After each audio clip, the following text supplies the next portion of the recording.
speed, what's going on here? The Greeks have come in and they've invaded the city of Jerusalem and taken it over. They've taken over the temple, and they have gotten a lot of Israel to sell out, to go along with them, and the city is in chaos now. But the Maccabees are rising up. All right, who was the first to rise up under the Maccabean family to start the revolution against the Greeks? Anybody know? Who was the first to raise up? Mattathias, which was who? Judah's father. The father. He was the father of the Maccabean family. Okay? He was the father. He was the patriarch of the Maccabean family.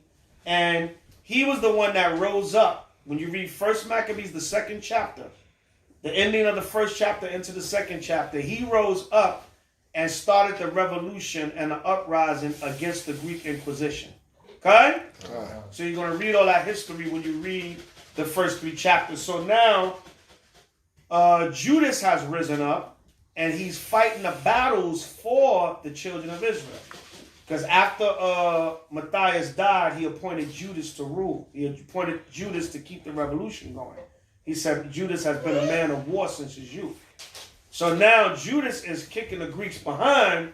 So the Greeks is going to send one of their main generals by the name of Gorgias to try to defeat Judas and Israel now and take back, to continue control over the city, to continue to get Israel to defile the laws of the Most High and to control the city of Jerusalem. But we're going to see what's going to happen. Okay? So that's a brief synopsis of where you jump to when you jump to 1 Maccabees 4. And we'll jump back and forth to get a few key points. But read the story straight through so you get the history of it. Okay? All right, so read that. 1 Maccabees chapter 4 and verse 1. Read that. The book of 1 Maccabees chapter 4 verse 1. Then took Gorgias 5,000 footmen and 1,000 of the best horsemen, and removed out of the camp by night. Go ahead. To the end he might rush in upon the camp of the Jews and smite them suddenly.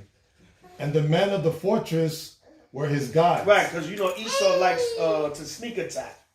That's how they when they attacked Iraq in 2003. That's how they did it. They did it at night. Right? Remember, they have video of it. They called it shock and awe. All right, everybody was running around saying shock. Yeah, we call it shock and awe.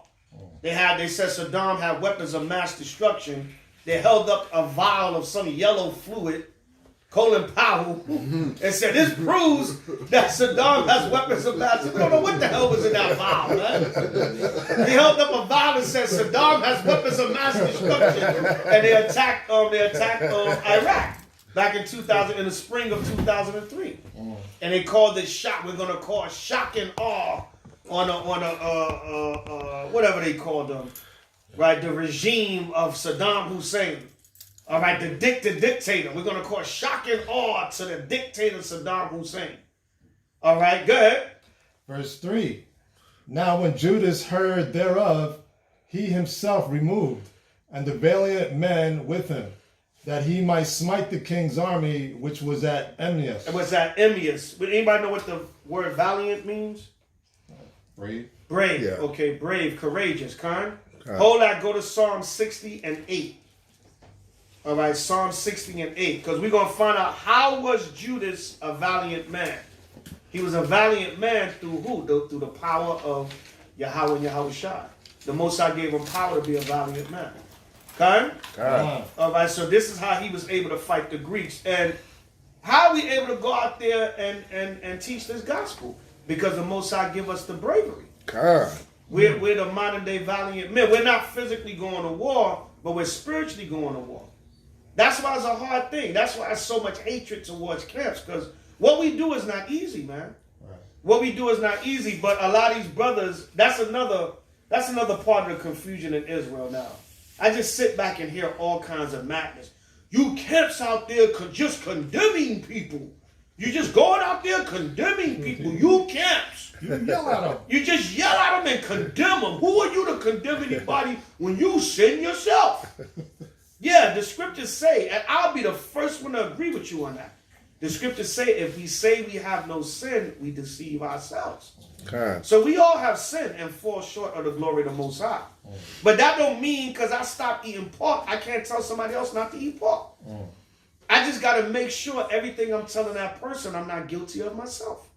That's all. That's what makes you a servant of the Most High. Don't be a hypocrite. All right, don't be a hypocrite. Now, you might be guilty of other sins because we all fall short. But what? We encourage each other. Iron sharpeneth iron. Because that brother or sister you teach or wake up, a year from now, they might be used to encourage you with something you're going through. Because iron sharpeneth iron. Proverbs 27:17. You camps out there. And a lot of brothers, man, let's face it, and it's not to insult anybody, not because I don't get into the negativity, but a lot of these brothers, they just lost the spirit. Or a lot of these brothers, they just don't have the heart to go out there and teach their people. Or they just don't have the spirit. So they're going to find an excuse to condemn you for doing it because the spirit ain't with them no more. That's all it is, man. You got to be valiant and brave. And that's not to toot our own horn, because what did David say? David said he prayed that the Most High don't take the spirit off him. Okay? And David was a warrior. But David knew I can only be a warrior because the spirit of the Most High is on me. So same thing. Okay? All right, so read that. Psalm 60 and 8 to go with 1 Maccabees 4 and 3. Read Psalm 60 and 8. Read that. The book of Psalms 60 and 8. Come on. Moab is my washpot. The Lord said, no, start at, that's good too, but start at 9 to get to the point. So right? Moab is his washpot. The Chinese virus, Kung Flu, dirty Wuhan province. What's the name? Trump was doing Moab. They still doing them dirty. To this day, he's still, the man still, I heard him the other day. Kung Flu. Right? Moab is his what? Because Moab is some nasty ass people, man. Yeah, it's like your babies. Moab is some nasty people, man. They are disgusting. But yet they cured from the coronavirus with no vaccine. Right? Wuhan is fine now. Right. But the Most High said Moab is his washpot. All right? And that goes to show you, because there's always a discrepancy about the Chinese and the Japanese being Moab and Ammon. But it's certain spiritual things the Most High said about them. That, the Lord said they his washpot, because they some filthy people, man. All right, go ahead. Verse 9. Who will bring me into the strong city? It said, who will bring me into the strong city? Go ahead. Who will lead me into Edom? Who will lead me into who? Edom. See, Esau is not a weak nation, man. Right. Esau is not a weak nation.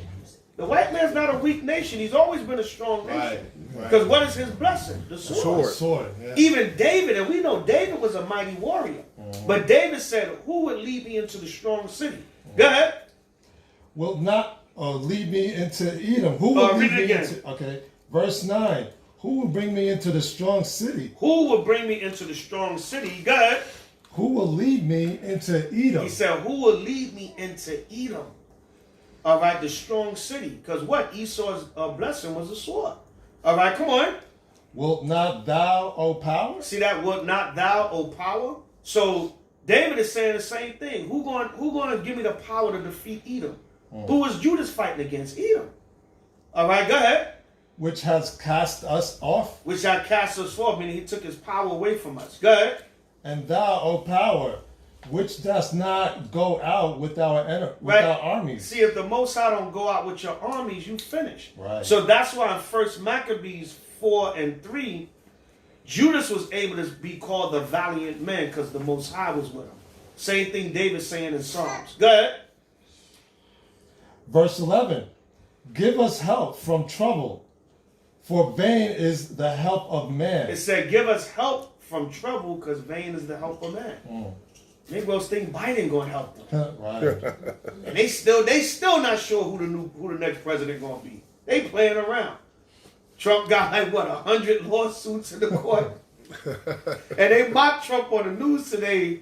They was like, his main ace in the hole is sick in the hospital with COVID. Because Giuliani got COVID now. Oh, wow. Yeah, Giuliani, that's Trump's lawyer. Yeah, Giuliani is in the hospital with COVID. So they were kind of sideways mocking him. Like, who's gonna fight your lawsuits now? Yeah, they mocked him on Saturday Night Live Yeah, badly. they mocked him. Yeah, because Giuliani. So they say Giuliani got COVID now. Right. You know what I'm saying? So they was mocking him. You know, but whoever's in the White House next, they're not gonna be for us. Okay. Right? We got to put our trust in the Most High Yahweh. That's right. All right, go ahead. Through the Most High, we shall do valiantly. Through the Most High, there's that word again. We shall do bravely, courageously. All right, go ahead. For it is that shall tread down our enemies. Because it's really the Most High that gives us the power to tread down our enemies.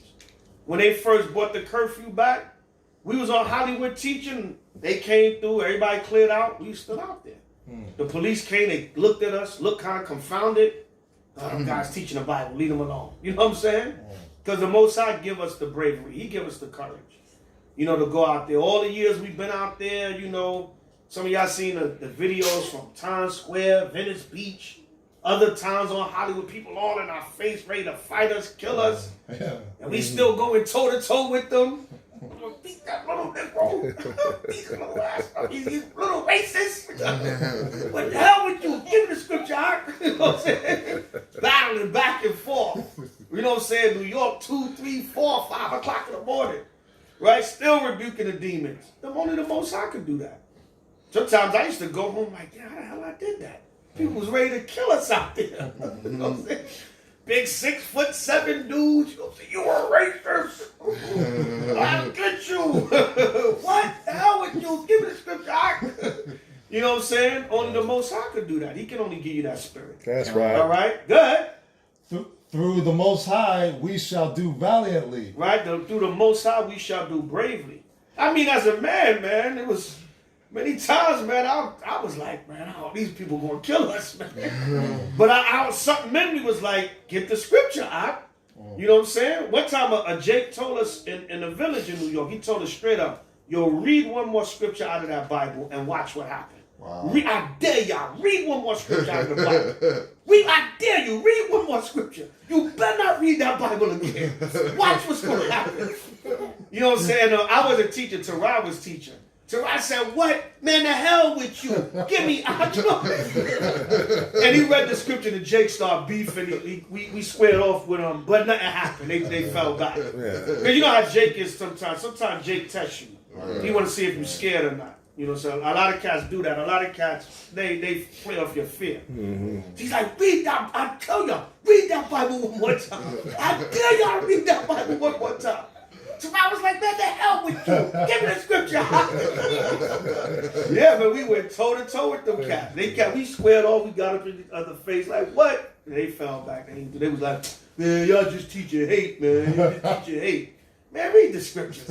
Yeah, man. Wow. Nights we was out there 2 deep, 3 deep, 60 people around us. You guys teaching hatred. We should kill you. Right? You guys don't deserve to be around. You're haters. Yo, I get the scriptures. You know what I'm saying? Because the Most High Spirit got to be there. Right. All right, go ahead. For it is that shall tread down our enemies. Where's the Most High that's going to tread down our enemies? Go ahead. That's it on that. Go back to 1 Maccabees 4:4 now. All right, so that links up 1 Maccabees 4:3 with Psalm 60, 9 through 12. That was 12th verse was the last verse, right? Right. Yeah, Psalm 60, 9 through 12 with 1 Maccabees 4:3. Read 1 Maccabees 4:4. 1 Maccabees 4 verse 4. While as yet the forces were dispersed from the camp. Go ahead. In the mean season came Jogias by night into the camp of Judas. Go ahead. And when he found no man there, he sought them in the mountains. And notice it says in the mean season. All right? Right. But the mean season also can mean meanwhile. Oh. All right? We know the winter is considered the mean season, but the mean season can also mean meanwhile. All right? So it can have a dual meaning also. All right, go ahead. For said he, these fellows flee from us. But as soon as it was day, Judas showed himself in the plain with their 3,000 men, who nevertheless had neither armor nor swords to their mind. Right, see that these was just Israelites that were willing to stand up for the law, but they wasn't necessarily warriors. All right, they weren't necessarily trained warrior men, but they just, they wanted to keep the law and they wanted to serve the Most High also. All right, because remember when Matthias started the revolution, when you go back to 1 Maccabees, the 2nd chapter, he said, whoever is zealous for the law, follow me. So all the Israelites that didn't like what the Greeks was doing, they may not necessarily been warriors or soldiers, but they followed after Matthias and Judas. And guess what? The Most High gave them the power to fight. All right, even though they weren't that necessarily men of war. All right, come on. Verse 7. And they saw the camp of the heathen compassed, and they saw the camp of the heathen that it was strong and well harnessed. Go ahead. And compassed round about the horsemen. And these were expert of war. Right, see, they were looking at men that were expert of war. Remember in the first verse, it tell you that Gorgias had, 5,000 footmen and 1,000 horsemen. Right. All right, so it was 6,000 against 3,000. Right. And then you talking about it's double the number, and these men are trained in war. Yeah. You know what I'm saying? These men are trained. Right, go ahead. Verse 8. Then said Judas to the men that were with him, fear ye not their multitude, neither be ye afraid of their assault. Go ahead. Verse 9, remember how our fathers were delivered in So the I can Red read Sea. 8 again. Verse 8, then said Judas to the men that were with him, fear ye not their multitude, neither be ye afraid of their assault. Right. Go. Somebody give me Proverbs 21:31. Hold 1 Maccabees 4 and 8, and give me Proverbs 21. I believe it's 31, or Proverbs 21 and 30. All right. Read that, Cohen. The horse is prepared against the day of Cole, battle. where you at? 21, Proverbs 21, verse 31.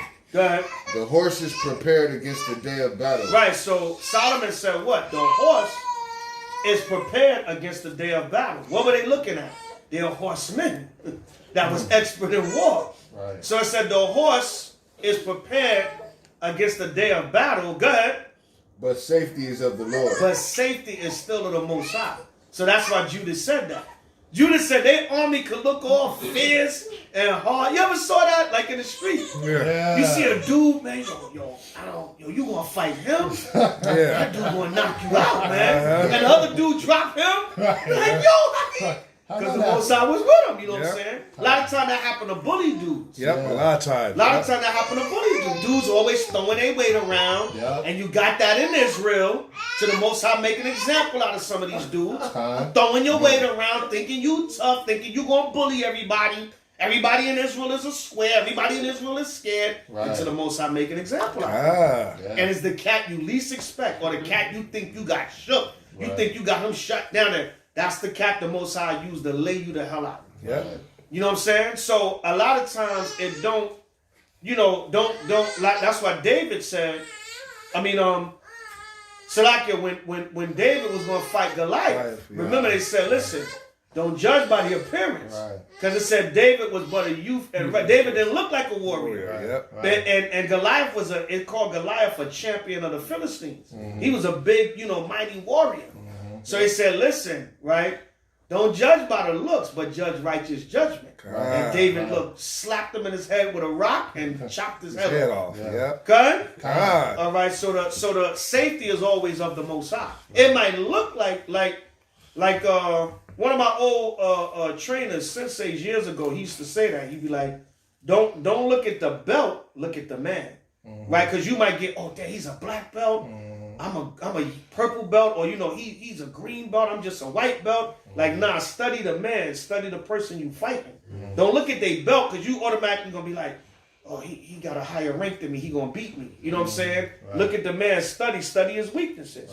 Study, how you can get up in there, use advantage or whatever. Right? That's how he used to teach us how to fight and spar and stuff. Right. So read on. Verse 8. Oh. So that was 1 Maccabees 4 and 8. With Proverbs 21:31. All right, go ahead. Read on. Verse 8. Then said Judas to the men that were with him, fear ye not their multitude. He said, don't fear their multitude. All right, we know that. Most I don't necessarily deal with numbers. Right. All right, go ahead. neither be ye afraid of their assault. It said, neither be you afraid of their assault. I mean, if the Most High is with you, he's with you, man. I seen times we was in the camp and people was threatening us, you know, probably some big dudes or some dudes that got us outnumbered and or whatever. And here comes somebody out of nowhere, yo. You touch the brothers, you have to deal with me. Like, yo, who this dude, man? He acting like a stone cold killer. Yo, is that an angel? Now go ahead and finish teaching, brothers. Right. Ain't nobody gonna touch y'all. Y'all turkeys. Some old school brother that's a damn fifth dan black belt take out 20 people in the crowd. Ain't nobody gonna touch the brothers. You know what I'm saying? You never know who the Most High got, man. Right. All right, cuz? All right, read on. Verse 9, remember how our fathers were delivered in the Red Sea. Right, look how we were delivered in the Red Sea. We didn't have to fight the Egyptians in the Red Sea. The Most High used the water against them. Mm-hmm. He let us walk on through. Right, how the song go? Walk on by. Mm-hmm. And he drowned them. We didn't have to fight the Egyptians. And they came after us with their whole army. Mm. Remember in the Song of Moses, Exodus 15, it says, Pharaoh's armies have he drowned in the sea. His chosen, once again, horsemen. That's Exodus 15 and 4. Mm-hmm. We don't have to get it, but y'all can write it down. Right. It said, Pharaoh's chosen horsemen have he destroyed in the Red Sea. So the Most High killed Pharaoh's horsemen. And Moses and Israel didn't have to fight the Egyptian army. Moses said, just walk through it, and then when they try to do it, I'm going to drown them.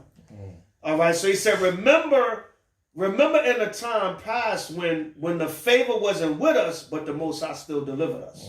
Okay? All right, he's giving them a pep talk when they, as they go to fight the Greeks. Come on. When Pharaoh pursued them with an army. Go ahead. Now therefore let us cry unto heaven, if peradventure the Most High will have mercy upon us. Come on. And remember the covenant of our fathers, and destroy this host before our face this day. Right, he'll destroy this host before our face this day. Come on. That so all the heathen may know that there is one who delivereth and saveth Israel. Right, so the heathens could know that the Most High was with us. Go ahead. Then the strangers lifted up their eyes and saw them coming over against them. Go ahead. Wherefore they went out of the camp to battle. But they that were with the Judas sounded their trumpets. Right, they that were with Judas sounded their trumpets. Like it tell you in Numbers the 10th chapter, they sound a war trumpet. Go ahead.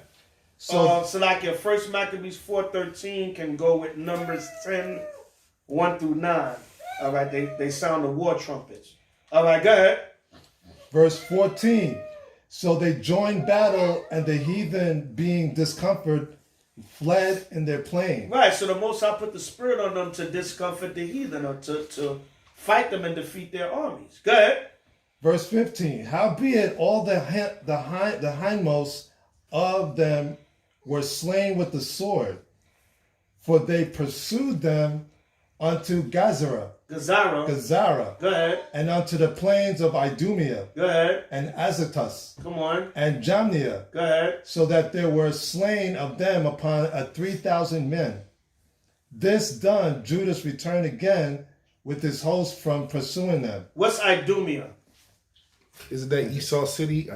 Yeah, that's Esau. That's the Greek way of saying Esau City, Edom. Oh, Edom. Remember, okay. Edom was further east of Israel. So they pursued the heathen to Idumea, Jamnia, and these different lands. All right, they pursued them back then. But Idumea is the Greek way of saying Edom. Because remember, Edom was also a land. All right, go ahead. That's why David said, who would bring me into the strong city, into Edom? Because Edom was right there near Israel, near Jerusalem. Right. All right, go ahead. This done, Judas returned again with his host from pursuing them, and said to what verse you in? I'm at 17. Right. Read on. Verse 17, and said to the people, be not greedy of the spoils, in as much as there is a battle before us. Come on. Verse 18, and Georgius and his host are here by us in the mountain. But stand ye now against our enemies and overcome them, and after this ye may boldly take the spoils. Right, so he said, don't worry about the spoils, the treasure, the booty yet. We still got a fight in front of us. Right. All right, go ahead. As Judas as yet speaking these words, there appeared a part of them looking out of the mountain, who when they perceived that the Jews had put their host to flight and were burning the tents, for the smoke that was seen declared what was done. Right, so they saw that they had won a battle against some of their brothers and was burning down the war camp. All right, it was burning down the war camp of the heathens that they had defeated. So the other heathens saw them because they was, they was pursuing after them, and they looked back like, yo, they killed off them other brothers, them other guys, and they burning their war camp now. Go ahead. Verse 21.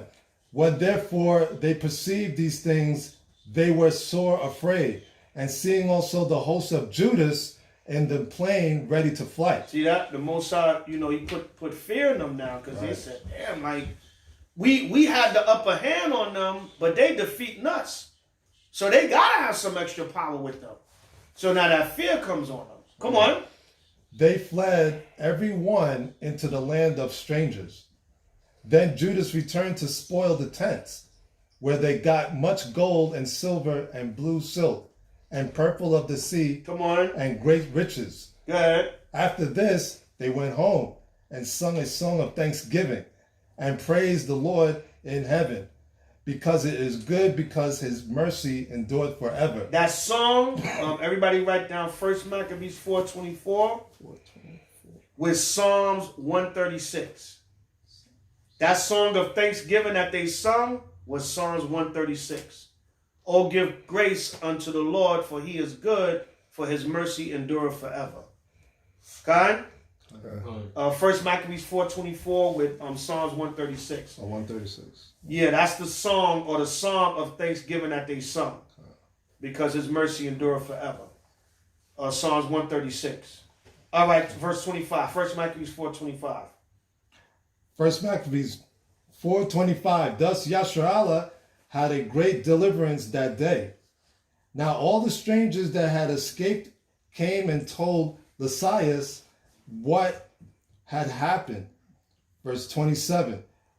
Who, when they heard thereof, was confounded and discouraged. Right, so Lysias was another top Greek general under the Seleucid Empire that had actually sent Gorgias to try to defeat Judas. Go ahead.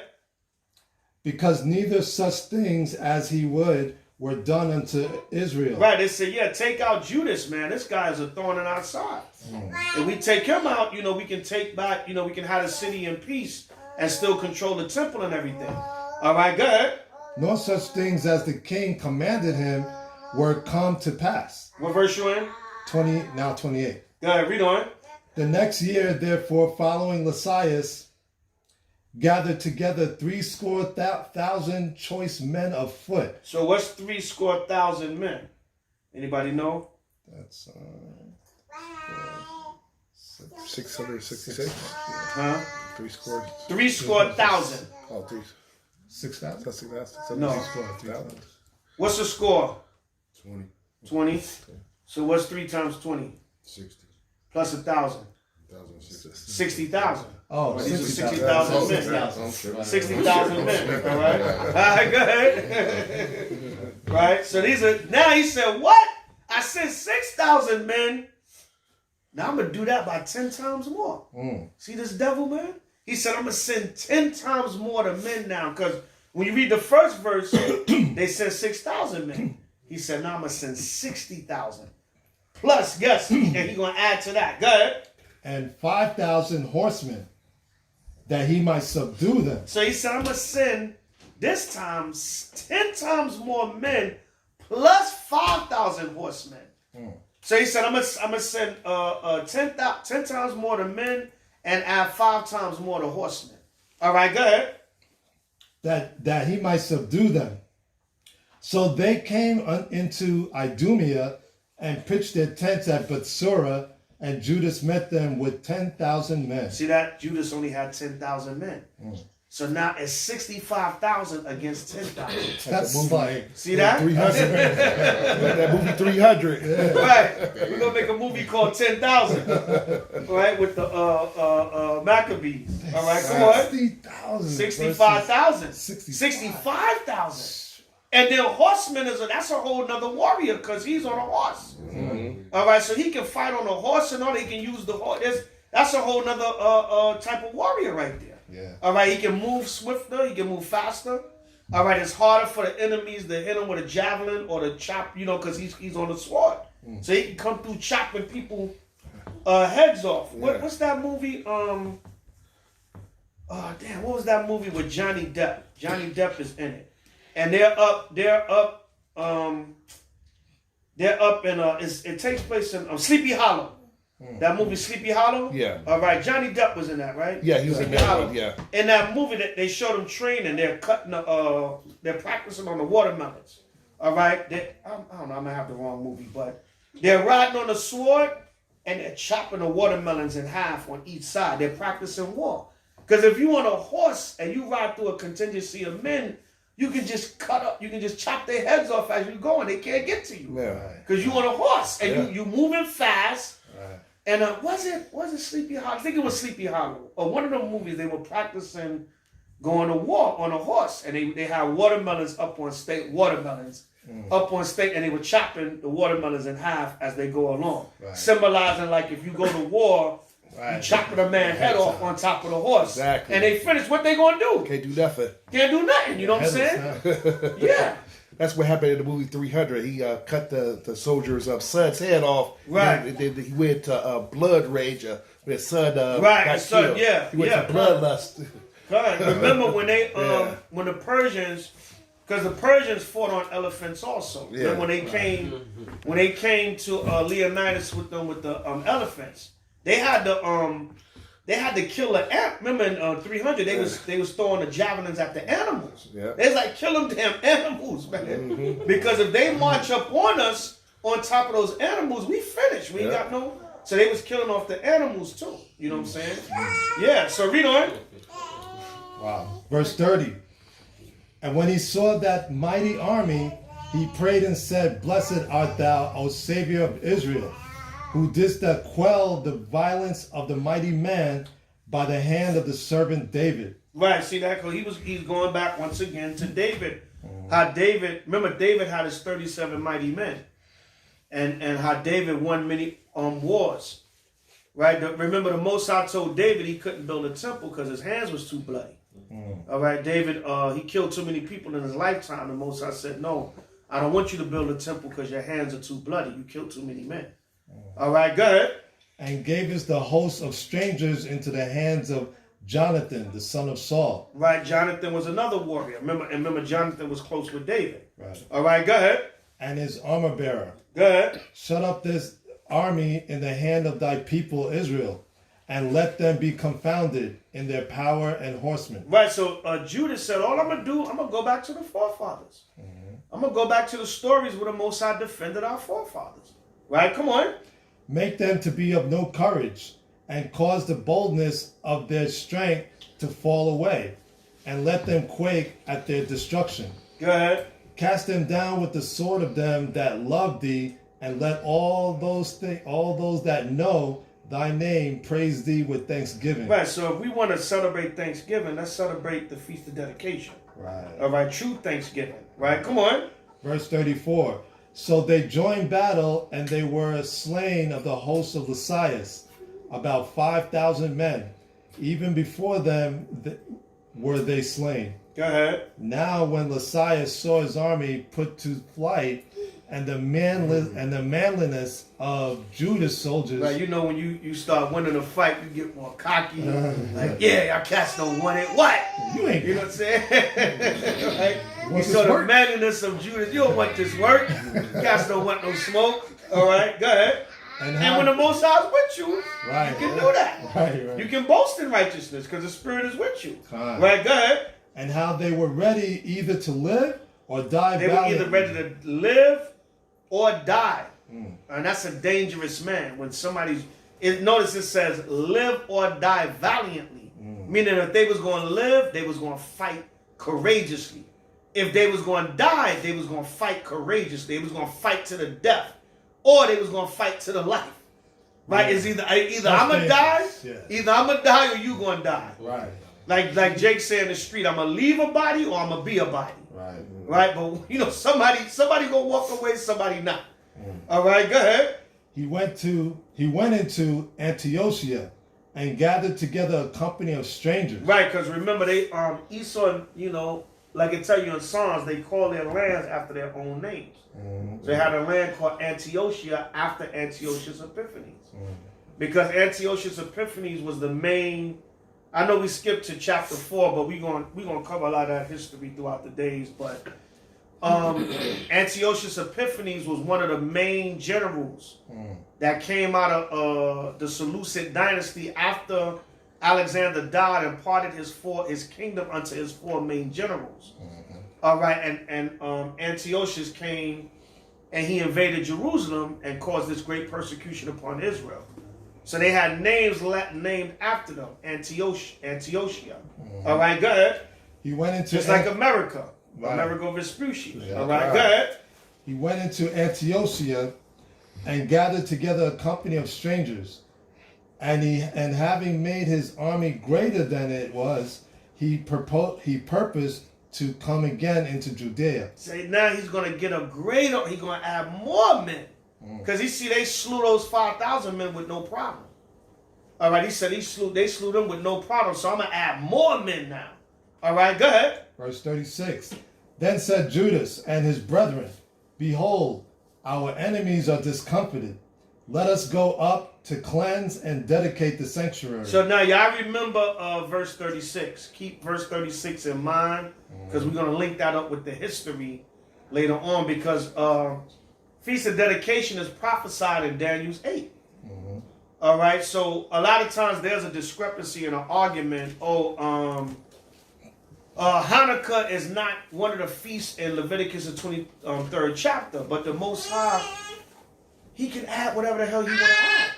And he prophesied. It's not some made-up feast that just came out of nowhere. It was prophetic, so it wouldn't be in Leviticus 23 when he first established the main feast days. An event had to happen, and then based upon that event, he established another feast day for Israel, or celebration. Okay? Right? Go ahead. Just like Salakia, just like the Passover.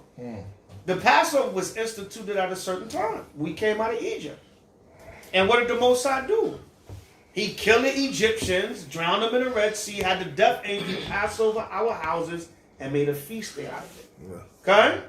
So we was in a wilderness from we was in Egypt them years.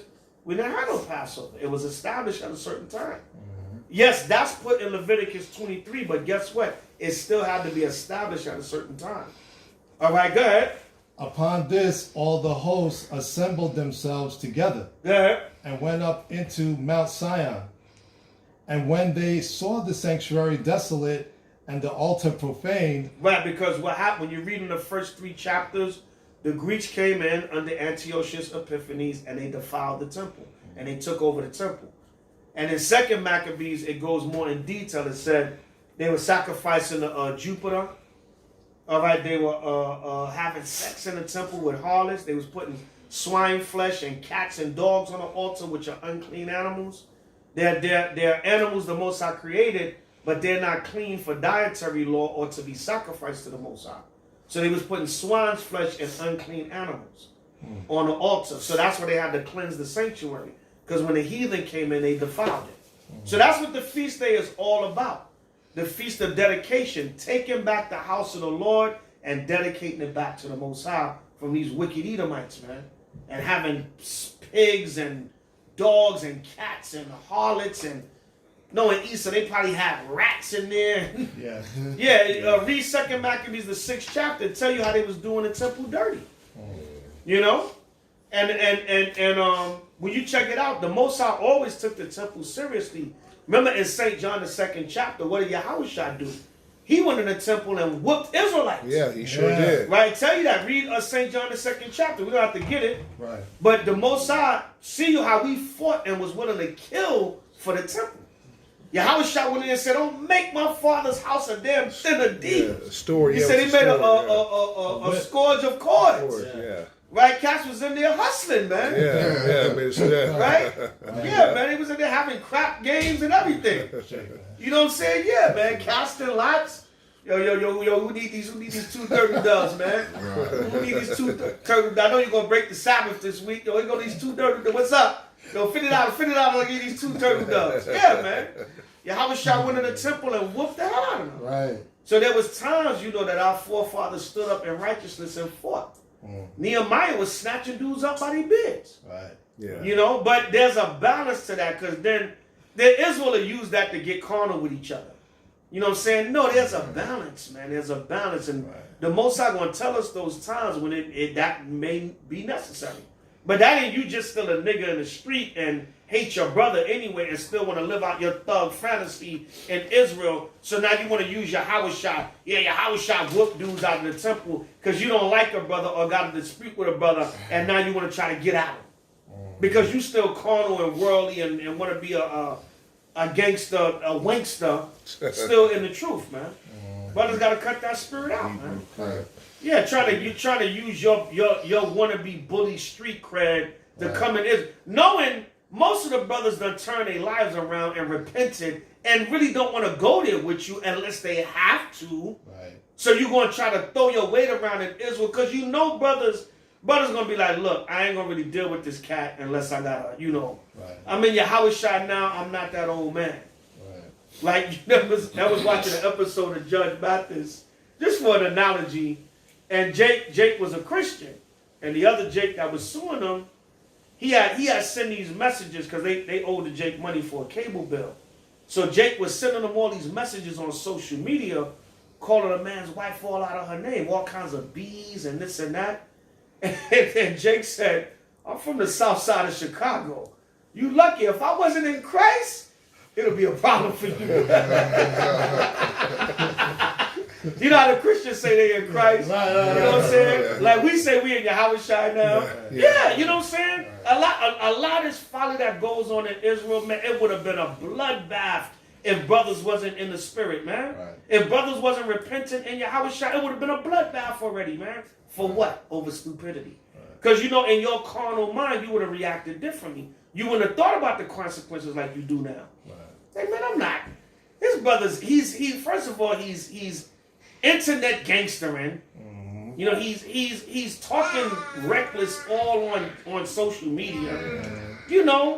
I got wife, children, I'm doing the work, I got a job or a business, or I got stuff to lose if I go at this knucklehead. Yep. Over some internet, deep down in your spirit, you know what you're capable of. Yeah. Right. It ain't really the problem ain't having a heart to do it.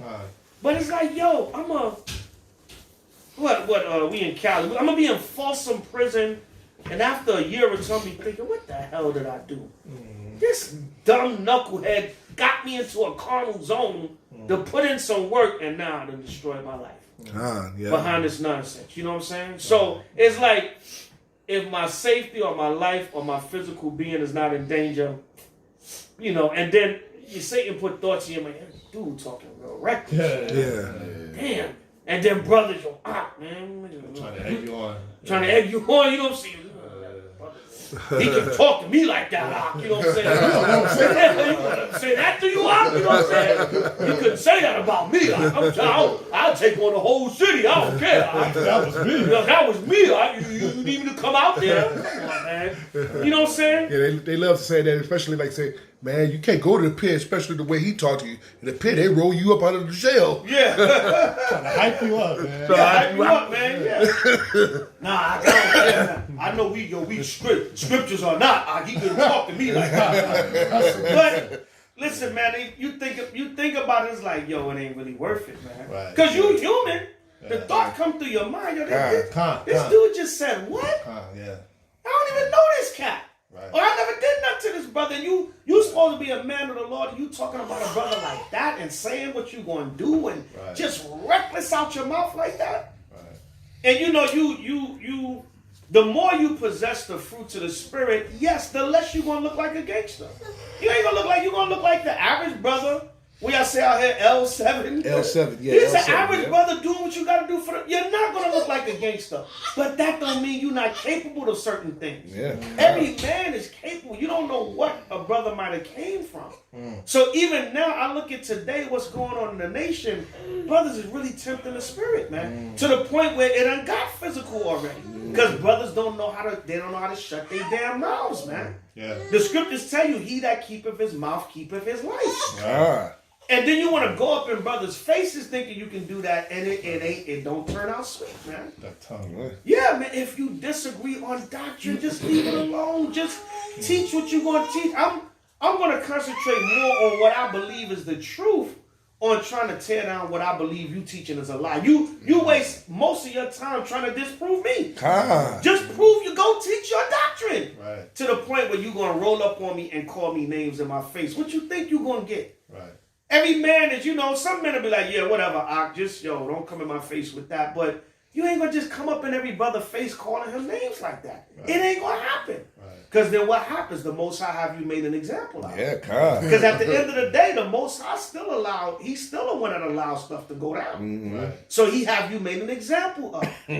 He that keepeth his mouth keepeth his life. Yo, chill. Especially when you're doing it to another brother, the Most High ain't pleased with that, man. Right. Just, whatever you believe in, brother, just move on. Brothers are emotional like a old relationship, and they want you to take them back. Yo, just listen to my doctrine, please.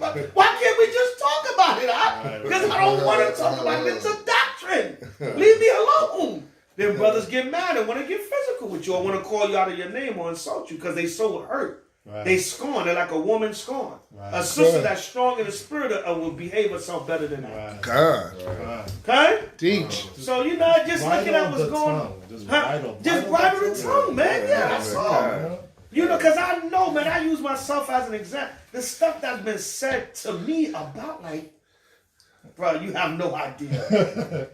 I don't know if I could take that, brother. But I got tough skin. I'm all right. You know what I'm saying? And then a lot of times you see brothers or you try to inbox them or talk to them, and then you see what they really about. You know what I'm saying? What's all that, bro? No, God was just mad, and all right, brother. You know what I'm saying?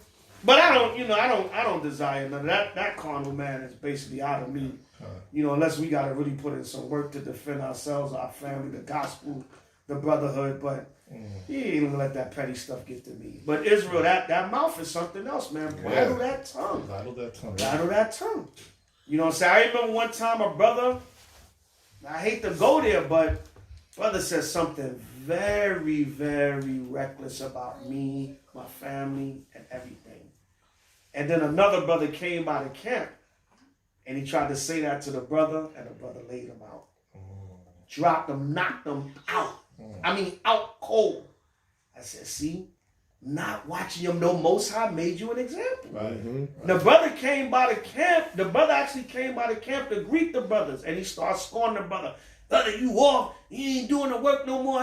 Start disrespecting the brother live. Cameras on in front of camp, people walking by. The brother. And the brother repented later on. He was like, I didn't want to do that, but the cat disrespected me. He was a street dude, but he had came into the truth. Right. He was like, I was wild in the street. Right. Cat couldn't talk to me like that. He said, I just snapped. Right. See that? I was like, I didn't have to do it.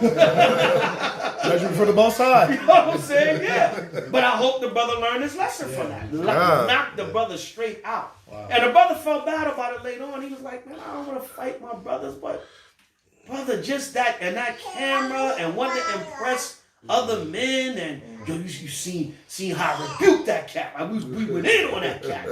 Trying to impress other brothers. That ego. And then so I don't glory in none of that, man. I don't glory in none. I'm actually disgusted by it. Right. But these things gotta be cleaned up in the nation. Let's do better, man. Ain't nobody gotta prove nothing. Prove nothing when a race war starts. That's right. Prove something when the chariots come. That's prove something in the wilderness. Prove something in the kingdom. That's what. When the Most High give you that power, where you could really put in some real work. Right. All right, so read on. Salakia, read on. First Maccabees chapter 4, verse 38. And when they saw the sanctuary desolate, and the altar profane, and the gates burned up, and shrubs growing in the courts as in a forest, Go ahead. or in one of the mountains, and the priests' chambers pulled down, they rent their clothes and made great lamentation, and cast ashes upon their heads. But they was in mourning because they saw how destroyed the temple was. See, that's where our people's spirit was at. Their spirit was in serving the Most High. All right, come on. And fell down flat to the ground upon their faces, and blew an alarm with the trumpets, and cried toward heaven. Then Judas appointed certain men to fight against those that were in the fortress, until he had cleansed the sanctuary. So he chose priests of blameless conversation, such as had pleasure in the Lord, Go ahead. who cleansed the sanctuary and bear out the defiled stones into an unclean place. And then they consulted what to do with the altar of burnt offerings, which was profane. That they thought it's best to pull it down, lest it should be a reproach to them, because the heathen had defiled it.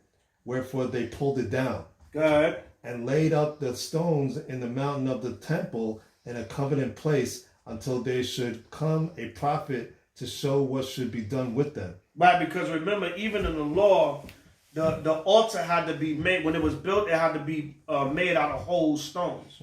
So the stones from the former altar, they took it and took it down because it was defiled of the Gentiles. All right, go ahead. When they took the whole stones according to the law and built a new altar according to the former, he made up the sanctuary and the things that were within the temple, and hallowed the courts. Right, so they took new whole stones. The stone, the Most High wanted everything perfect. The stones couldn't have no chips, no cracks, nothing. Just like the animal that was sacrificed had to be without blemish. All right, come on. Verse 49, they made also new holy vessels, and into the temple they brought the candlestick. What's the candlestick? The menorah. Khan. And everybody should know that. Khan. And it was a 7-branch menorah. Yep. All right, not an 8, 9, whatever, 12. All right, 7-branch menorah. That's why even with Kwanzaa, they have a 7-branch menorah. They do. Right, the 7 principles or something like that, red, black, and green. Yeah. They have a 7-branch menorah. Yeah. All right, go ahead. And the altar of burnt offerings and of incense and the table. And upon the altar they burned incense, and the lamps that were upon the candlestick they lighted, that they might give the light in the temple. Right, so it didn't say anything about the lamps only had enough oil for 1 day and then miraculously burnt for 8 days. No. They set up the feast day to be 8 days. Had nothing to do with the oil. Right. All right, go ahead. Verse 51. Furthermore, they set the loaves upon the table and spread out the veils and finished all the works which they had begun to make. Now on the 20th day of the 9th month, which is called the month of Casla, in the 148th year, they rose up betimes in the morning.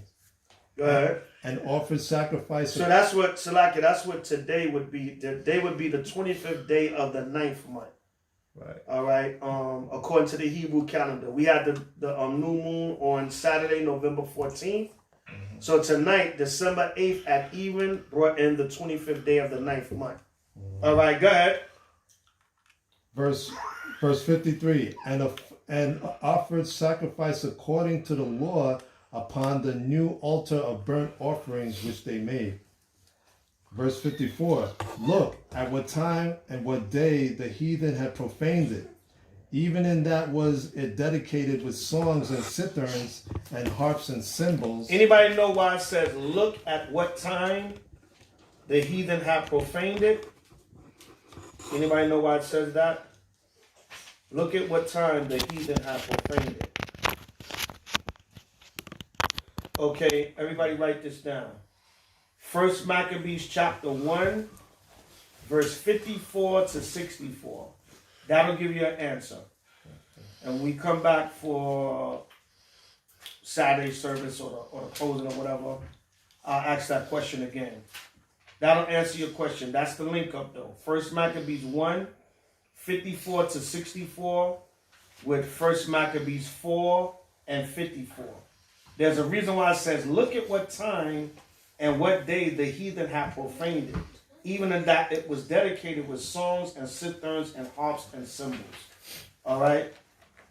But that's another thing in Israel. There's a lot of talent out here now. And, brothers make, rap songs or whatever for the truth. And then brothers condemn you for that. This ain't no time to be singing, rapping, brother. You know what I'm saying? But we always have music. Even during the time of war. We have war here. We already got songs. We already got songs. Ain't no time for no singing and rapping, brother. Exactly. Right? Right, ain't no time for no singing and rapping, brother. You know what I'm saying? Right, there was that war during the time of Maccabees. Now there's a new spirit in Israel, man. This diss track spirit. You know what I'm saying? They know what the hell is going on, man. And then, he's talking about people's dead parents, and it's a little too much, man. Yeah. I'm like, what the hell? Yo, stop sending me this stuff, man. These brothers going way left, but I seen when I started, that was funny. Yeah, man, I ain't mad at him. No, I ain't mad at him. All right, go ahead. Verse 55. Come on. Then all the people fell upon their faces, worshiping and praising the Most High of heaven, and who had given them good success. Right, so everything goes back to praising the Most High. It was the Most High that gave them power. All right, the Maccabees' power. All right, that's where the word, the name Maccabees comes from the Paleo Makwabath, which means hammer. Because Judas was known as a warrior to inflict, they said he inflicted hammer-type blows upon his enemies. So they got the name, they were really known as the Hasmoneans. All right, but they also got the name Maccabees from, they were hammer-like warriors. The word hammer is makwabath in the Hebrew, and then when you go in the Greek, or quote-unquote the English, it will be Maccabees. Or Maccabee. Good? All right, good. And so they kept the dedication of the altar 8 days. See that? They kept the dedication of the altar 8 days. It didn't say, they only had enough oil for 1 day and then miraculously burnt for 8 days. No. Because they patterned it. When you read further in Maccabees, which we're going to get into some of that history also as we bring out to the service throughout these couple of other days we come together. They patterned it after Tabernacles, after Nehemiah, and after Solomon, which was all 8-day dedication services to the Most High. All right, come on.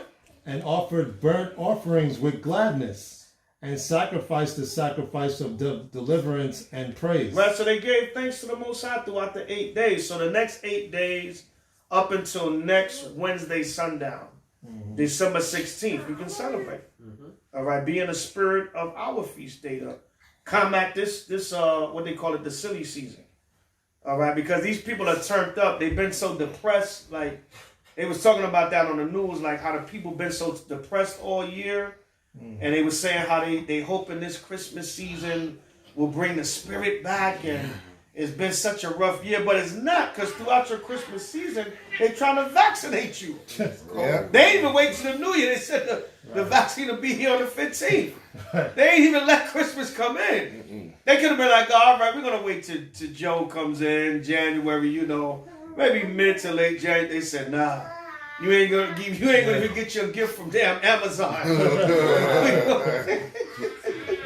Your gift might be the vaccine. Because they was actually bringing out on the news, because all they talking about is this vaccine. They was bringing out on the news that people's gifts are going to be late because they got to ship out the vaccine. Wow. They got to start shipping the vaccine out by the thousands. So they said it's coming through Amazon and other delivery services. That's got to make people's gifts late this year. They ain't even let the people get Christmas, man. They said they want to shut down Christmas. Yeah. Yeah. And I'm gonna hit you with something. What they gonna do because they was talking about it on the news. They said after Christmas, the numbers are going to skyrocket because they said people are not listening. Right. People are going to gather anyway. So they showed something in St. Louis where they was having this Christmas festival, and it was over 3,500 people there. So they were like, see, it's stuff like this that's going to make the numbers swell. Right. So by the time the New Year come, they're going to be saying there's these millions of cases because people didn't stay home for Christmas. Right. They're going to say, they said Christmas Eve, Christmas, and New Year's is going to cause the numbers to go up because they said people are going to still go out and gather. Yeah, New Year's Eve especially. New Year's Eve, they said we telling people to stay home, but so they're going to blame it on people celebrating. Man, they're not going to do the ball, huh? Huh? They're in New York. They're not. I'm not sure. I don't think so. I don't think so. Yeah, they might do it virtual. They might do it virtual. Yeah, that's always. Yeah, they might do it virtual, but they may not. But if they do it, they're going to be hypocritical. Right. You know, if they do it. So they might do it remote or virtual or something like that. Or I'm thinking if they do it, they're only going to let a certain amount of people. And you're going to have to socially distance. You know what I'm saying? And that's going to be hard. That's going to look weird. That's going to look weird, yeah. But they might do it. I believe they probably still going to drop the ball, but you probably going to have to watch. You won't see a crowd. Yeah, you won't see a crowd. You probably have to watch, or just certain people will be there.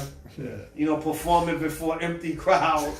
You know, because they usually have a concert with it or whatever. Maybe like the NBA Finals digital. Everybody be like watching it on the digital screen. Yeah, and the fake fans. Fake fans. Yeah.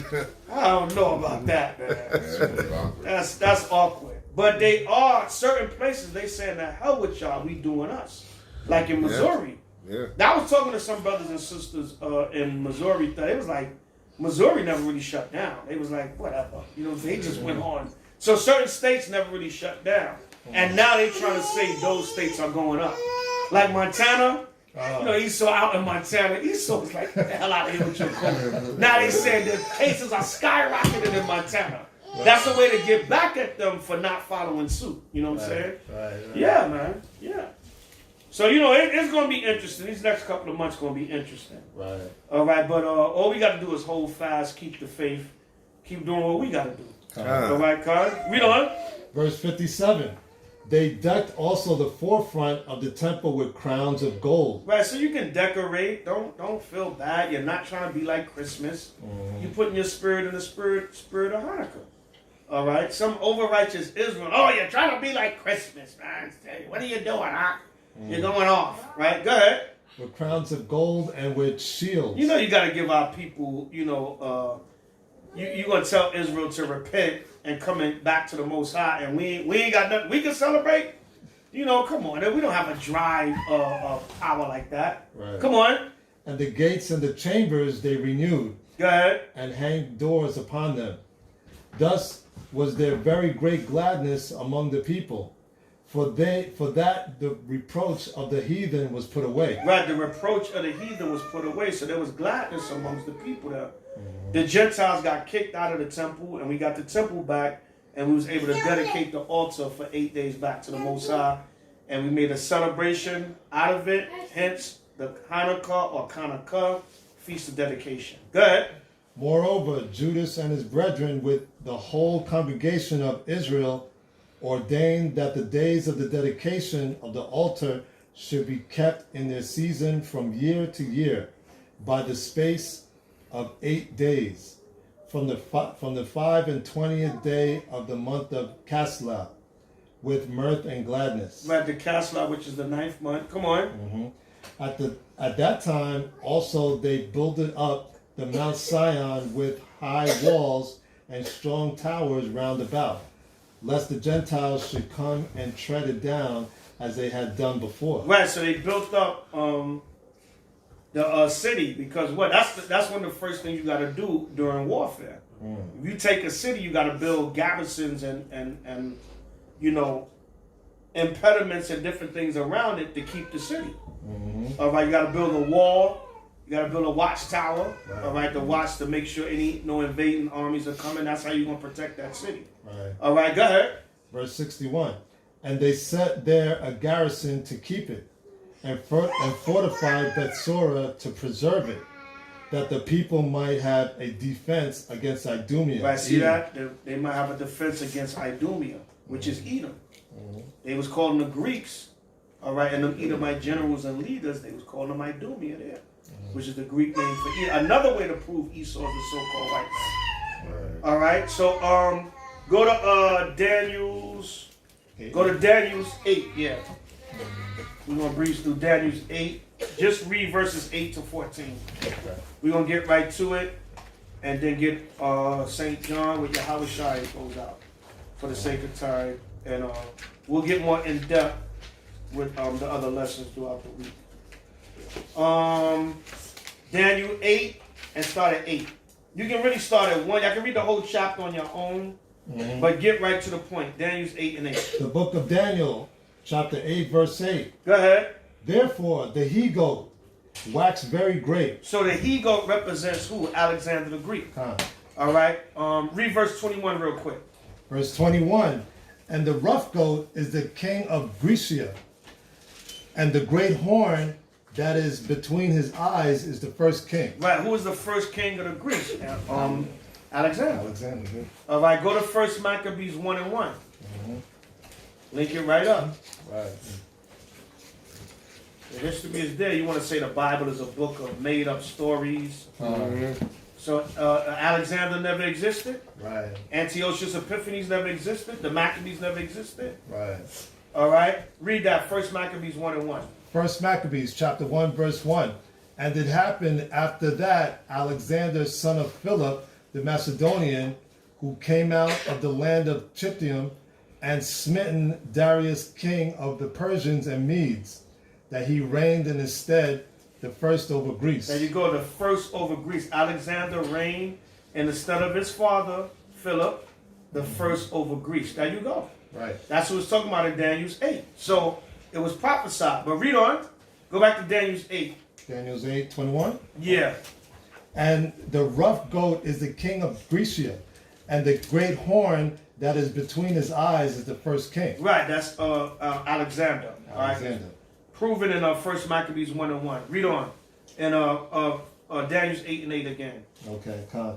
Therefore the he-goat waxed very great, and when he was strong, the great horn was broken, and for it came up 4 notable ones toward the 4 winds of heaven. Right, when it says the great horn was broken, meaning Alexander died. And his 4 notable ones was his 4 main generals that rose up, that he passed his power down to upon his death. All right, because remember, Alexander got real sick. He had like AIDS or coronavirus or whatever at that time. They say he died of chlamydia or something like Yeah, that. he had a sexually They said he died from either having sex with men, little boys, or animals. Yeah. Or a combination of all of them. Yeah. Yeah, all of them. Yeah, all right. So on his deathbed, he parted his kingdom unto his 4 generals. All right, which was Ptolemy, Seleucus, Cassander, and Lycomachus, if I'm pronouncing it right. Lysimachus, yeah. All right, y'all can look that up. That's homework too. Who were the 4 generals after Alexander's death? All right, look that up. You can look up Alexander or the Maccabean revolt, and you'll find it out. And get the names and the dominions of those 4. And when we come back with the lessons, we'll go more into it, and we'll see who did their homework. All right, read on. Verse 9. And out of one of them came forth a little horn. That little horn is Antiochus Epiphanes. All right, that's the little horn that came out of them. When you read 1 Maccabees, let me see, 1 Maccabees 1. All this is in the history, man. You can't get around it. Right. All right. Let me see.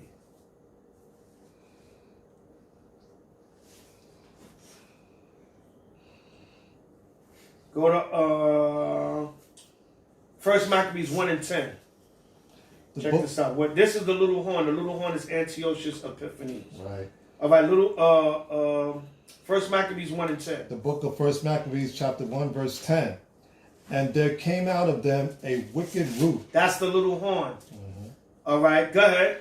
Antiochus, surnamed Epiphanes. Right, Epiphanes means God manifests. Like a person say, I have an epiphany. All right, a manifestation from God. All right, that's what because a lot of the Greek and Roman leaders, they took on surnames or second names or even nicknames with God-like personas. I'll put it like that. They took on these names that had God-like personas to them. So epiphanies means God manifests. So he was actually trying to say he, as a man on the earth, he's God manifest in the flesh. All right, go ahead. Son of Antiochus the king. Go ahead. Who had been a hostage at Rome. Now notice it said, out of them came a wicked root. They're already wicked, but out of them came a wicked root. But out of the wicked came a more wicked. So this one. All right, yeah, go ahead. This is a special type of wicked. And who had been a hostage at Rome, and he reigned in the 130th and 7th year of the kingdom of Greeks. Right, because the Greeks and the Romans, they had internal warfare. They were having fights amongst each other also, because the Romans was trying to take the kingdom preeminently from the Greeks. They couldn't wait for their time. When the Most High told Daniel that they were ruling the fourth kingdom, they didn't want to wait. They tried to take the Greeks down. So that's why they was having internal warfare also. And that helped us to be able to defeat the Greeks because they also was having war with the Romans. All right, so go back to Daniel 8. So that little horn is talking about Antiochus Epiphanes. That's the root that came out of Alexander. All right. So go back to Daniel 8 and 9. Daniel chapter 8, verse 9. And out of one of them came forth a little horn. And the reason why I keep using horn, because horn represents powers or governments or leaders in the scriptures. Right. All right, come on. Which waxed exceeding great. He waxed exceeding great. Come on. Toward the south. Meaning Egypt, he had war with Ptolemy. He tried to go down to Egypt and take Ptolemy's portion. Good.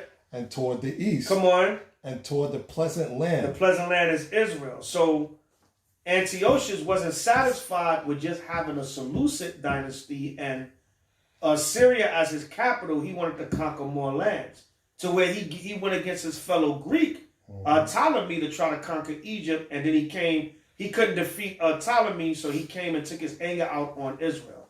All right, that's why I said the pleasant land. Come on. All this is in the history when you read it. All right, go ahead. Verse 10. And it was waxed great. And it waxed great. Come on. Even into the host of heaven. Right, because some of the top political leaders in Israel, they sold out and they went along with the Greeks. They went along with Antiochus. For what? Filthy lucre. Some of them was getting paid off. They was getting positions. They was asking to be high priest, asking to be ruler over the people. If I help you come and invade Jerusalem and destroy my own people, will you give me a position? Right, same thing today, man. It's white supremacy. Right, white supremacy, yeah. Same thing today. Yeah. All right, come on. And they cast down some of the hosts and of the stars to the ground and stamped upon them. Verse 11. And meaning they conquered Israel. The stars represents Israel. It tells you that in Revelation 12. When you read about the 12 stars. And also in Genesis when it says the 11 stars and the 1 star did, I forgot that scripture. But the stars represents Israel. When it says it stomped on us, meaning what? They conquered us and they forced their Greek customs upon us. That was the Hellenization period. When, look up Hellenists. That's when they was forcing a lot of Israelites to go into Greek culture. Assimilation. Yeah, assimilation. Not all of our people willingly went into Hellenization. A lot of them was forced into it. Right. All right, that's what it means when it said it's stamped upon the stars. The stars represents Israel. The stamping is the forcing of their customs on us. All right, read on. Verse 11. Yea, he magnified himself even to the prince of the host. Right, to the high priest. Go ahead. And by him, the daily sacrifice was taken away, and the place of the sanctuary was cast down. Right, they went into the temple and defiled the temple. That's the abomination of desolation that Daniel spoke about. Go ahead. And host was given him against the daily sacrifice by reason of transgression. Meaning sell out Israelites went along with them. Go ahead. and it cast down the truth to the ground. Come on. And it practiced and prospered. Right, they defiled the temple and, made it unlawful for us to keep the law, keep the Sabbath. They was killing women that had circumcised their children. They was doing all that when you read in the story. All right, come on. Verse 13.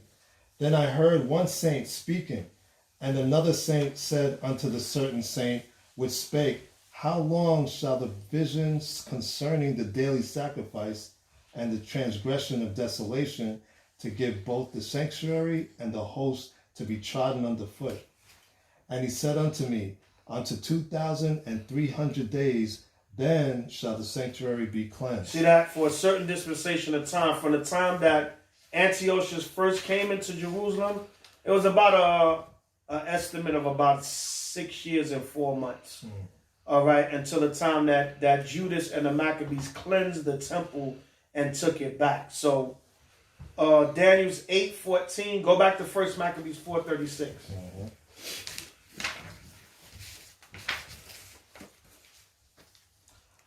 The book of 1 Maccabees, chapter 4, verse 36. Then said Judas and his brethren, Behold, our enemies are discomfited. Let us go up to cleanse and dedicate the sanctuary. Let us go up to do what? Dedicate the sanctuary. And cleanse and dedicate the sanctuary. Go back to Daniel's 8:14. It links right up. They use the same wording. All right, Daniel 8:14. Daniel chapter 8, verse 14. And he said unto me, So the angel said, go ahead. Unto 2,300 days, then shall the sanctuary be cleansed. From the time that Antiochus came into the city and invaded Jerusalem until that period where they fought back and forth, and eventually Judas and Israel took back the temple.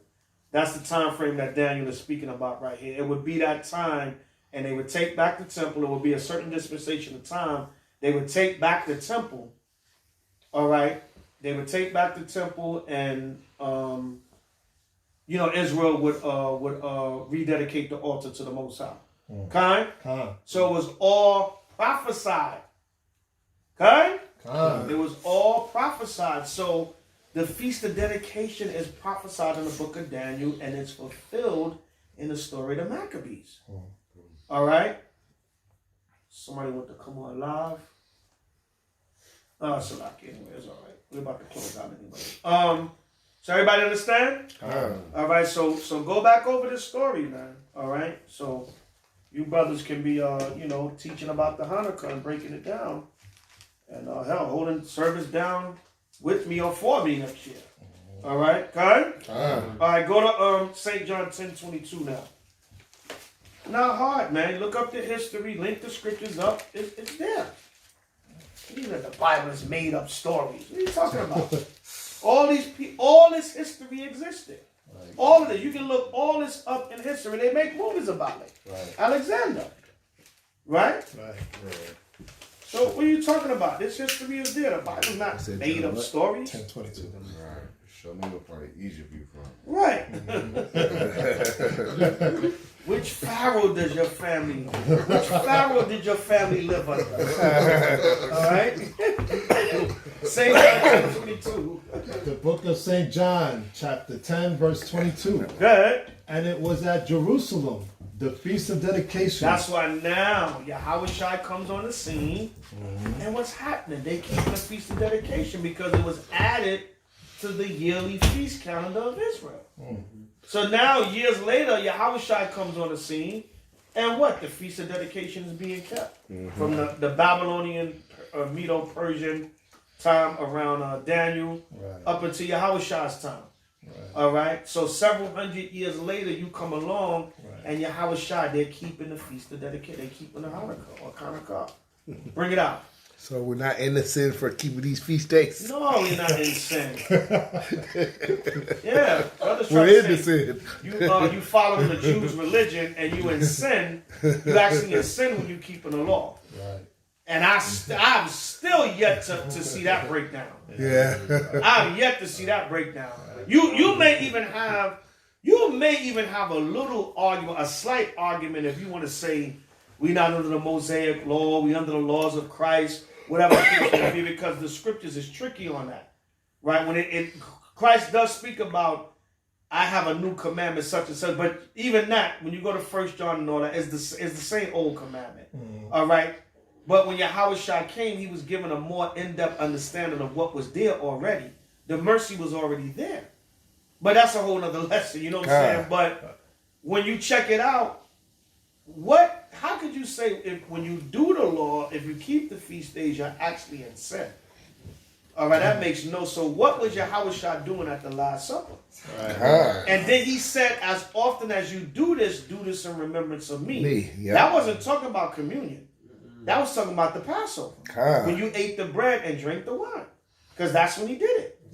You know, they talk about, you can break bread and drink wine in remembrance of Yahweh. You can't do that. But that was talking about the Passover.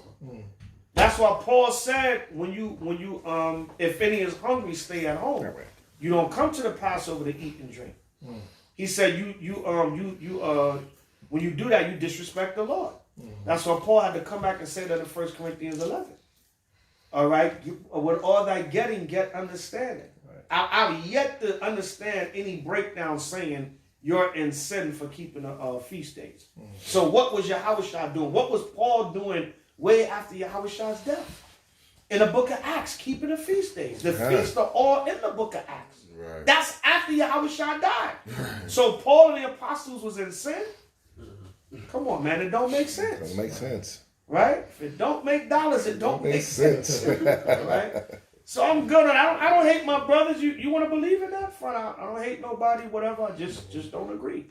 I ain't cursing brothers out, trying to make 50 videos threatening to punch a brother in his face if he come to my city. You know what I'm saying? Come to LA teaching that, Ak. I'm going to see you. Come to New York and teach that, brother.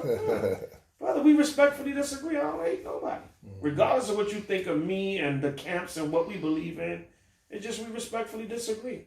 How is y'all coming soon to straighten it all out? That's right. Good? Yeah. I'm going to patiently wait and follow the understanding that the Spirit showed me. That's right. All right. St. John 10:22 again from the top. St. John chapter 10, verse 22.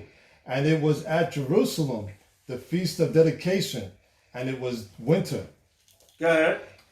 And it was winter. It was that mean season again. Right. Right now, it's not too old. It was 81 damn degrees today. Cali's bipolar weather. You know, so people was outside with shorts on and everything. You know, it dips at night, but, you know, it still be warm sometime during the day. All right, that's one of the things I miss about New York. I'll be like, damn, when it's December, I know it's December. You know what's going on. You know what I'm saying? You go outside, it's like, damn, is it April? Well, May, June, 81 degrees. People outside with shorts on, jogging. Flip-flops, yeah. Yeah, flip-flops, you know what I'm saying? Go ahead. And Yahweh walked in the temple on Solomon's porch. He walked in the temple in Solomon's porch. Here we go. What was the Feast of Dedication centered around? The temple. So what? They was in the temple, and see, back then, we was in the temple. You know, when the feast came, we was in the temple throughout the 8 days. Like tomorrow night, if we want to go, you know, to the temple and worship and pray, whatever, we went because it was the second day of Hanukkah. It was a Feast of Dedication, and they was going to the temple praying, you know, doing the sacrifices or whatever. Okay? And when you read down, Yahweh started teaching. Right. He was teaching on a Feast of Dedication in the temple. What is the Feast of Dedication based upon? The temple. All right, so, you know, some will agree, some will disagree, but as for me and my house, we're going to serve the Lord. Like Tupac said, I ain't mad at you. That's right. Everybody walk their walk, you know, in righteousness, and the Most High, He will clear up the rest. And just stop the foolishness, Israel. Stop the folly and the foolishness, man, and just do this work, buckle down, and stop the nonsense, man. You know, it's painful to watch. You know, it hurts to watch. Let's just get it together. Do the work, man. Whatever you believe in, just believe in. Do it. You know, don't harass brothers into trying to believe. Just do it, bro. Okay? All right, so that was, you know, short, sweet, to the point. You know, Feast of Dedication opening, Hanukkah opening 2020. Like I said, we'll get more in depth in the lessons. We got class Saturday while we in Vegas, New Moon Sunday, and then we're gonna do the closing. The closing will be out here somewhere though. I'm gonna try to get an Airbnb because a few other brothers and sisters might want to come. But this COVID, man, everybody's shook and scared, and how many people you gonna have? Oh my God! You know, so I don't know. I'll keep everybody posted. Worst come to worst, we'll close back out here. All right, but some brothers and sisters coming out to Vegas for the weekend. Those that can make it, so we're gonna fellowship there too. All right, so you know, throughout the days we'll get more in depth, but you know, hopefully y'all got a general understanding of the Hanukkah Feast of Dedication. Okay? Do that homework. Read them chapters. Go back over this video. Take notes. Okay? All right. Learn, man, so you can eventually teach. Okay? So any questions or comments? All right. So we're going to close out in fellowship. Hallelujah. Hold on. I know y'all want to pray and get to the... Let's do it.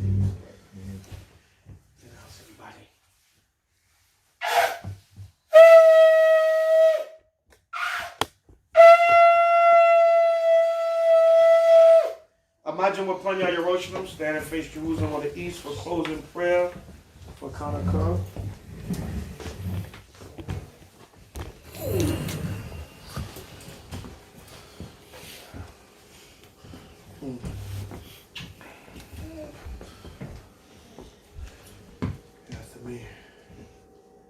Hallelujah. Hallelujah. Hallelujah. Hallelujah. Hallelujah.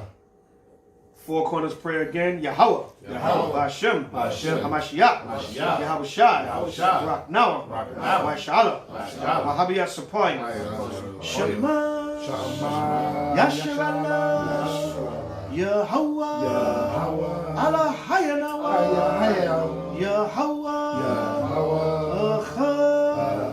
Shema. Shema. Yasharallah. Yasharallah. Yahweh. Yahweh. Allah Hayanawa. Yahweh. Shema. Shema. Yasharallah. Yahweh. Allah Hayanawa. Yahweh. Shema. Shema. Yasharallah. Yahweh. Allah Hayanawa. Yahweh.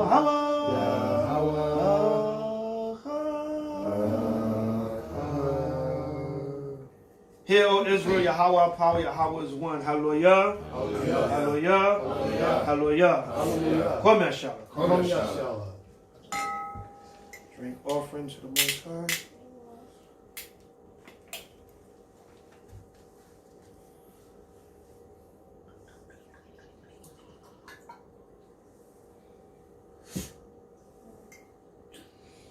Repeat the Hebrew only.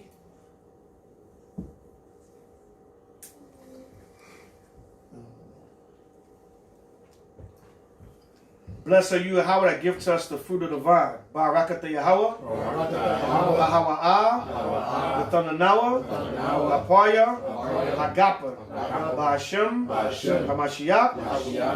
Yahweh Shai. Tawada. Yah. Hawalam. Amen. Hallelujah. Hallelujah. Hallelujah. Hallelujah. Dam Yahweh Shai. Salakia. La Yahweh. La Yahweh Shai. La Yasha'ala. La Kanaka. Hallelujah. Dam Yahweh Shai. Blood of Yahweh Shai. Hallelujah. Hallelujah. Drink offering. All right, sisters, come up, get anointed. I can be seated.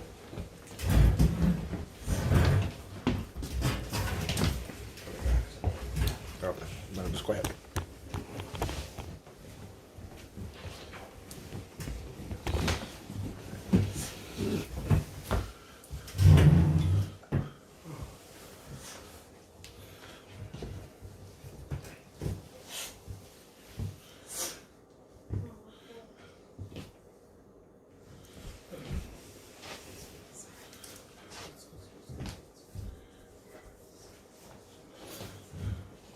All right, anointing prayer number 6:22-27. Of course, as we pray over y'all, ask the Most High to bless you, watch over you, things you're doing, things going on in your life, health, anything that's going on, be a better sister, mother, overall woman of the Most High, wife, daughter.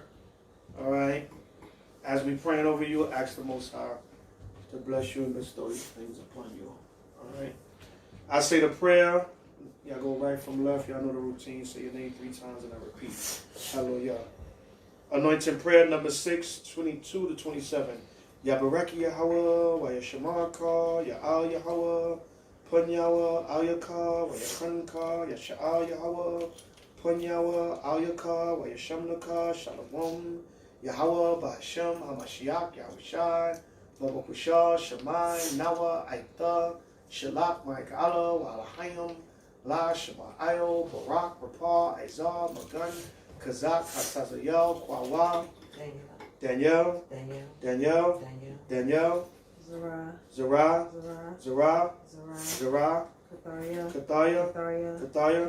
Kathaya, Zamora,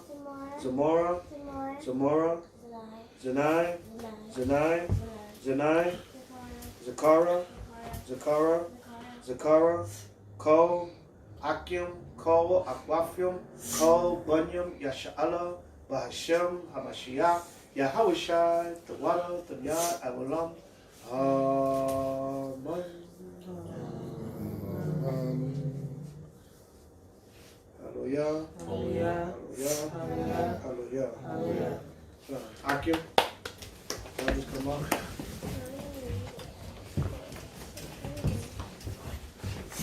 Potluck camo.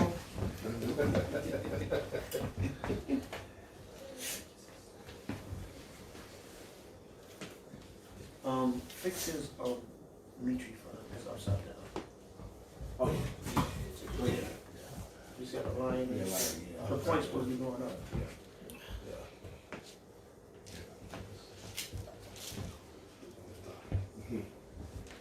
Got that line straight. And have the line twisted.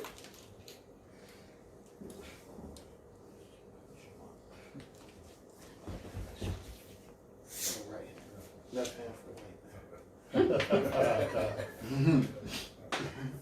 All right, line up, Akim. Yeah. Same thing. Anointing prayers. I pray over our brothers. Ask the Most High for strength, endurance. Make you a better husband, brother, overall man of the Most High, son, father, whatever the case may be. Right? Overall stronger warrior for the Most High, Yahushai. Kwame Shah. All right. Hallelujah. Hallelujah. Hallelujah. I say the prayer from right to left. When I finish, I repeat your name. Yabaraki Yahweh, wa Yashamanka, Ya'al Yahweh, Pun Yahweh, Al Yaka, wa Yakanka, Yasha'al Yahweh, Pun Yahweh, Al Yaka, wa Yashamnaka, Shalom, Yahweh, Ba'Hashem, HaMashiach, Yahushai, Babakusha, Shemai, Nawa, Aita, Shalak, Ma'ika'ala, wa Alahayim, La, Shema'ayo, Barak, Rapah, Izar, Magan, Kazak, Hatazayel, Kwawa, Tariq, Rob Judah, Yashawan, Zakari, Zakari, Koren, Zabak, Ko, Akim, Ko, Akwafim, Ko, Bunyam, Yasha'ala, Ba'Hashem, HaMashiach, Yahushai, Tawada, Yad, Awalam. Amen.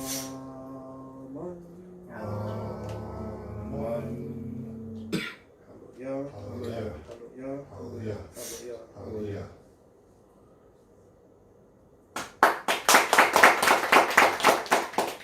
Put your Yerushalayim, stand and face Jerusalem, pray for the food, and a general prayer for the Hanukkah. Everybody stands.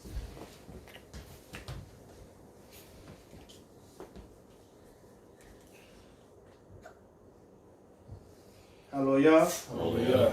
Hallelujah. Hallelujah. Hallelujah. Hallelujah. Yahweh. Yahweh. Hashem. Hashem. Mashiach. Mashiach. Yahushai. Yahushai. Baruch Baruch Barak. Barak. Noah. Noah. Kad. Kad. Kanakah. Kanakah. Barak. Barak. Noah. Noah. Ma'akal. Ma'akal. Wa. Wa. Shata. Shata. Wa. Wa. Yayan. Yayan. Wa. Wa. Kazak. Kazak. Shata. Shata. Barak. Barak. Noah. Noah. Rum. Rum. Yawam. Yawam. Barak. Barak. Noah. Noah. Kad. Kad. Kanakah. Kanakah. Baruch Bahashem. Bahashem. Bahashem. Mashiach. Mashiach. Yahushua. Yahushua. The water. The water. Yah. Yah. Avalam. Avalam.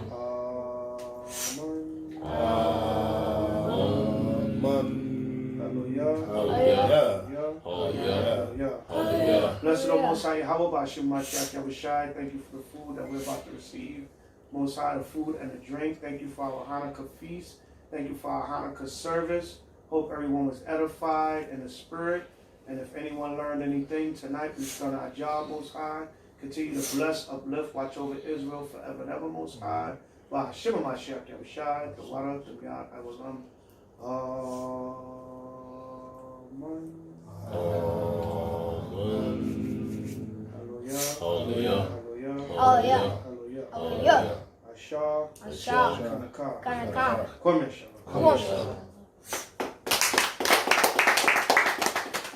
Sisters, keep standing, facing sisters. Salute each other. Men of Israel. Amajim. Barak. Yahweh. Yahweh. Hashem. Hashem. Mashiach. Mashiach. Yahushai. Yahushai. Shema. Third. Shema. Done. Sisters, Yahweh. Hashem. Mashiach. Yahushai. Shema. Atham. Sisters, be seated. Brothers, turn. Circle. Akim Yasha'Allah. Men of Israel.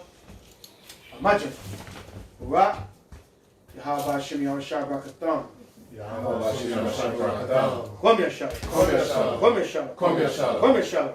Who got next? We got next. Who got next? We got next. Who got next? We got next. For how long? Forever. For how long? Forever. For how long? Forever. What we gonna do? Take the kingdom. What we gonna do? Take the kingdom. What we gonna do? Take the kingdom. When? Now. When? Now. When? Now. How? Hashem. How? Damn it, how? Come here, Shalom. H.O.I. The chariots fly. H.O.I. The chariots fly. H.O.I. The chariots fly. Ba'ashem. Ba'ashem. Mashiach. Mashiach. Yahushai. Yahushai. Come here, Shalom. Shalom.